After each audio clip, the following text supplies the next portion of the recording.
Je te dirais qu'un de mes pires mauvais coups à vie. Ah, si tu vois que je compte ça dans les entrevues. J'ai en secondaire 5, c'était la fête d'un de mes chums à un moment donné que lui avait une cabane à sucre. Puis on se retrouve là, 4 chums un soir pour fêter ça. Puis tu sais, les 4 meilleurs chums, pas un gros party. Fait que tu sais, c'est le genre d'affaire qui vire mal souvent. Tu sais, dans une cabane à sucre, t'as rien que. Puis on était vraiment viré un peu chaud.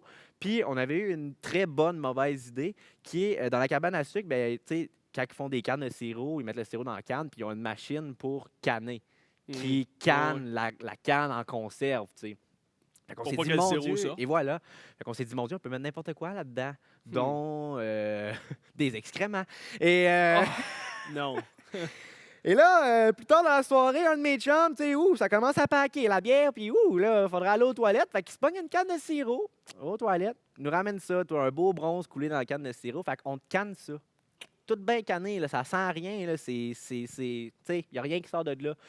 Puis là, on se dit, crime, on a tellement un beau projet, euh, une crotte cannée, qu'est-ce qu'on fait avec ça? Ah. Fait qu'on amène ça à l'école le lendemain.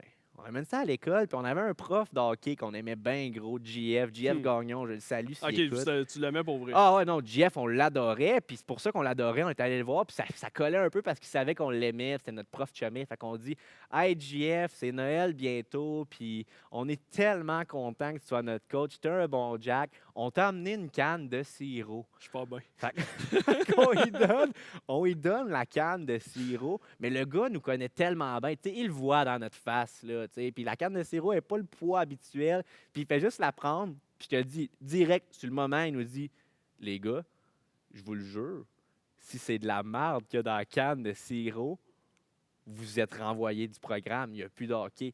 Puis là, nous autres, on est là. Là, on est sur le cul. Voyons donc qu'ils devinent qu'on a mis de la marde là-dedans. Là, nous autres, on est. Puis on se regarde tout un peu, puis on fait. Mais non, c'est pas du caca. Et il s'en va la porter dans son bureau. Et là, pendant le cours, on se met à capoter. On se dit, OK, mais les gars, c'est du sérieux. Là. Il a deviné, on peut vraiment se faire envoyer. Fait que je suis allé voler la canne de sirop dans le bureau des profs pour pas que JF l'ouvre jamais. Puis je l'ai ramené chez nous, puis je l'ai mis sur le comptoir en revenant de chez nous, puis je l'ai oublié là. Je l'ai laissé. Tu sais. Et puis là, mon père, un soir, lui, du beau sirop sur le comptoir, ben crime, on va se faire de quoi avec du sirop. Sauf que là, quand ça fait 3 4 jours, c'est de la dame, qu'on l'a brassé pas mal, il y a de la pression. Puis mon père qui l'ouvre canne, tout heureux, lui, il s'en va chercher du sirop, ouvre ça, puis ça fait popper le couvercle. Ça fait un genre de Oh. pou. Puis ça se met à couler partout ses rebords. Puis moi, je suis dans la cave, puis tout ce que j'entends, c'est mon père qui me crie Martineau, viens ramasser ta marde sur le comptoir! Oh non, non, non! Moi et ma mère pliés en deux, mon père en beau sac à mouille, plein d'eau de marde sur l'ouvre-canne.